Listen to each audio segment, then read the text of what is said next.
Hello दोस्तों, आज मैं आप सबके सामने सरदार वल्लभ भाई पटेल के बारे में बात करना चाहता हूँ। कौन थे सरदार वल्लभ भाई पटेल?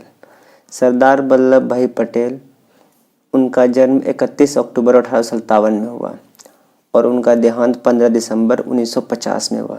मतलब उनकी उम्र 78 वर्ष थी। वो पहले डिप्यूटी प्राइम मिनिस्टर थे हिंदुस्तान के और पहले होम मिनिस्टर भी थे। वो जो होम मिनिस्टर बने थे 15 अगस्त 1947 को और वो 15 दिसंबर 1950 तक थे। उस वक्त का प्रेसिडेंट डॉक्टर राजेंद्र प्रसाद थे। उनका जन्म बॉम्बे में हुआ 31 अक्टूबर 1875 ईस्वी में। उनका जो नाम था, पूरा नाम वल्लभ भाई जावेर भाई पटेल था। उनका देहांत हार्ट अटैक की वजह से हुआ 15 दिसंबर 1950 को। उस वक्त उनकी उम्र 75 साल की थी। वो कांग्रेस पार्टी से जुड़े हुए थे। उनका पेशा जो था वो बैरिस्टर थे। उन्होंने बैरिस्टर की पढ़ाई लंदन से की थी और वकालत जो है वो गुजरात में करते थे। वो पॉलिटिशियन भी थे, एक्टिविस्ट भी थे और फ्रीडम फाइटर भी थे। उनको भारत रत्न का अवार्ड 1991 में मिला था।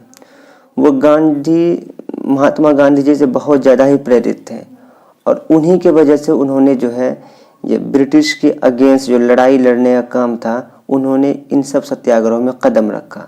उनका जो सबसे बड़ा सत्याग्रह, सबसे पहला, जिसके बाद वो फेमस हुए, वो था खेड़ा संघर्ष। 1918 में होता है। ये उनका पहला संघर्ष होता है। खेड़ा एक डिस्ट्रिक्ट है गुजरात में, जहाँ ब्रिटिश सरकार टैक्स बढ़ा देती है, कुछ ज़्यादा ही टैक्स बढ़ा देती है, जिसके वजह से वहाँ का जो किसान था वो लोग परेशान हाल हो जाते हैं। वहाँ पर सूखा, मतलब फेमिन आ जाता है, मतलब सूखा हो जाता है, खेती से अनाज कम होता है और बीमारी आती है कोलेरा, जिससे कई लोग मर जाते हैं और लोग जो है टैक्स दे नहीं पा रहे थे सरकार को। तो सरदार वल्लभ भाई पटेल ने एक मोर्चा खोला ब्रिटिश के अगेंस्ट। उन्होंने जो है सबको मना कर दिया कि कोई भी टैक्स मत दो और जब तक कि टैक्स जो कम न कर दें। और इतना बड़ा एजिटेशन हुआ कि सरकार को आखिर जो है पीछे हटना पड़ा। ब्रिटिश सरकार ने वापस उसका टैक्स घटा दिया। तो इसी के बाद जो बिल्कुल लाइमलाइट में आते हैं, बहुत ज़्यादा फेमस होते हैं, वल्लभ भाई पटेल। उनका दूसरा जो संघर्ष था बारडोली सत्याग्रह। बारडोली भी जो एक जगह है जहाँ पर जो सरकार जो है, ब्रिटिश सरकार, मतलब उस टाइम ब्रिटिश का हुकूमत था, वो टैक्स बढ़ा करके 30% कर देती है। 30% टैक्स, जो कि लगभग कई गुना, 5 गुना, जो कि बहुत ज़्यादा टैक्स होता है लोगों के लिए। और उस वक्त जो है वहाँ भी मतलब सूखा चल रहा होता है और किसान दे नहीं पा रहे थे टैक्स। और जो टैक्स नहीं दे पा रहा था, ब्रिटिश सरकार जो उनकी ज़मीन हड़प ले रही थी। इसके खिलाफ फिर सरदार वल्लभ भाई पटेल ने मोर्चा खोला और उन्होंने घर घर जाकर लोगों को बताया कि कोई भी टैक्स नहीं देगा, अगर कोई अधिकारी आता है तो उसको हम ज़मीन वापस नहीं देंगे।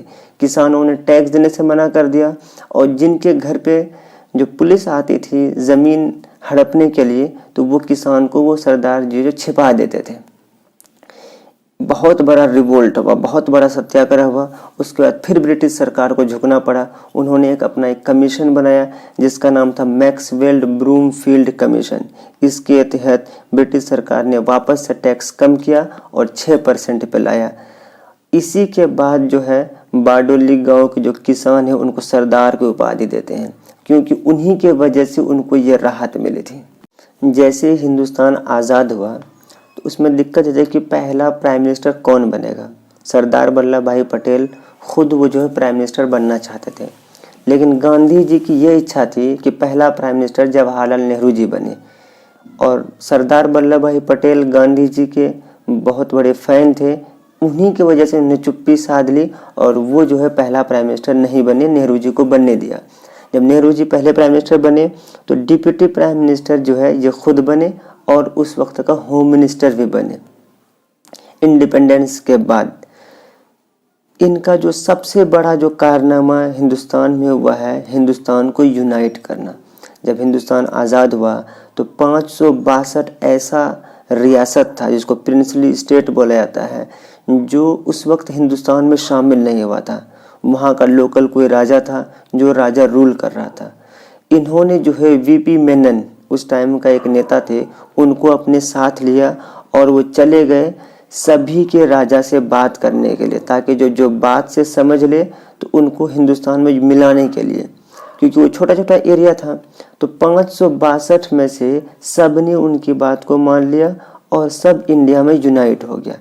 बस 3 ऐसा था जो प्रिंसली स्टेट था जिन्होंने साफ इनकार कर दिया, उनका जो है इनविटेशन था वो मना कर दिया, जिसमें एक जूनागढ़ था, दूसरा जम्मू कश्मीर था और तीसरा हैदराबाद था।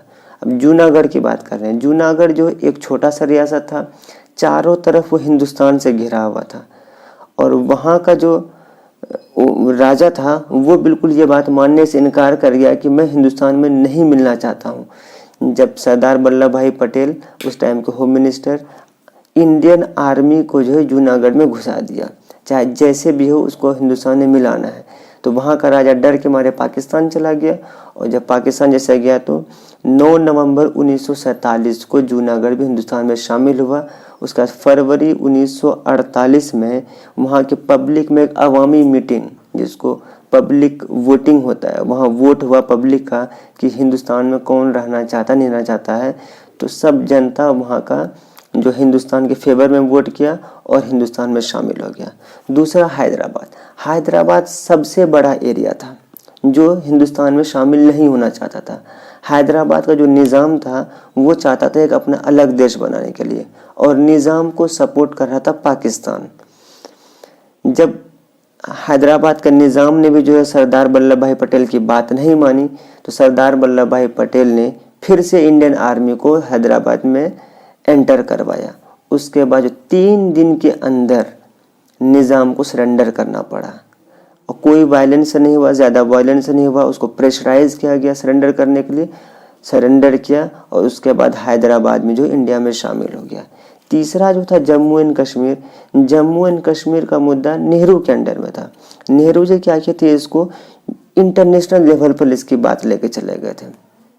उन्होंने यूएन पे जाके जो है मामला शिकायत कर दिया था। इसलिए ये वाला मामला जो है सरदार वल्लभ भाई पटेल के मतलब बहुत हाथ से निकल गया, जो कश्मीर को जो है हिंदुस्तान का भिन्न अंग नहीं बना पाए, जिस पर उनको मतलब कि बहुत टेंशन हुआ, जो है नहीं बना पाए, लेकिन इंटरनेशनल मुद्दा बन चुका था।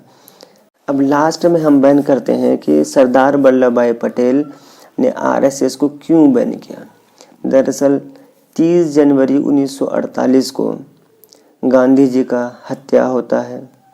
करने वाला कौन था, आरएसएस का एक member Nathuram Godse.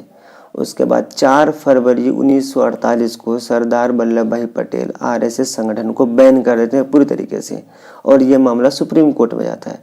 Supreme court का जो आरएसएस का कमेटी जो है वो क्लेम करता है कि नाथूराम गॉडसे आरएसएस के मेंबर नहीं है, पहले हुआ करता था, अब नहीं है, इसलिए आरएसएस पर बैन हटाना चाहिए। लेकिन सरकार ने कोर्ट में ये बात रखी कि जब गांधी जी का हत्या हुआ था उस टाइम आरएसएस वाले खुशी मना रहे थे, मिठाइयाँ बांट रहे थे, इसलिए जो है ये संगठन हिंदुस्तान के लिए बहुत ख़तरनाक है, उन्होंने इसको बैन कर दिया। कई दिनों के बाद जो है गोलवरकर ने जो है नेहरू जी को लेटर लिखा कि आप हमारा संगठन आरएसएस को डिसबैन कीजिए, मतलब बैन हटाइए। नेहरू जी ने ये मामला फिर सरदार वल्लभ भाई पटेल को सौंपा। क्यों? क्योंकि उस टाइम के होम मिनिस्टर सरदार वल्लभ भाई पटेल थे। तो सरदार वल्लभ भाई पटेल ने कई शर्तें रखी गोलवरकर को कि ये बातें तुम्हें माननी पड़ेगी, तभी जो हम तुम्हारा बैन हटाएंगे। उसमें से कुछ बात ये थी, जैसे पहला कि तुम्हें संविधान को मानना पड़ेगा, दूसरा जो इंडियन नेशनल फ्लैग है, जो ट्राई कलर है, उसको भी मानना पड़ेगा, तीसरा तुम्हारे जो संगठन है उसमें इंटरनल डेमोक्रेसी होनी चाहिए, किसको अपॉइंट कर रहे हो, किसको सेलेक्ट कर रहे हो, वो डेमोक्रेटिक तरीके से होना चाहिए और तुम्हारी गतिविधि जो है नेशनल इंटरेस्ट में होना चाहिए, नेशन के खिलाफ नहीं होना चाहिए। लेकिन गोलवलकर ने जो है इनको मानने से साफ इनकार कर दिया। उसने जो है एक सरकार के खिलाफ एक मोर्चा खोल दिया। उसके बाद फिर गोलवलकर जो है जब ज़्यादा उसने एजिटेट किया तो गोलवलकर को भी अरेस्ट कर लिया गया। फिर बाद में जो है आर्य संगठन जो है ये सारे शर्त को कबूल करता है और 11 जुलाई 1949 को बैन हट जाता है। शुक्रिया आप लोगों का। आप नए हैं तो चैनल को सब्सक्राइब करें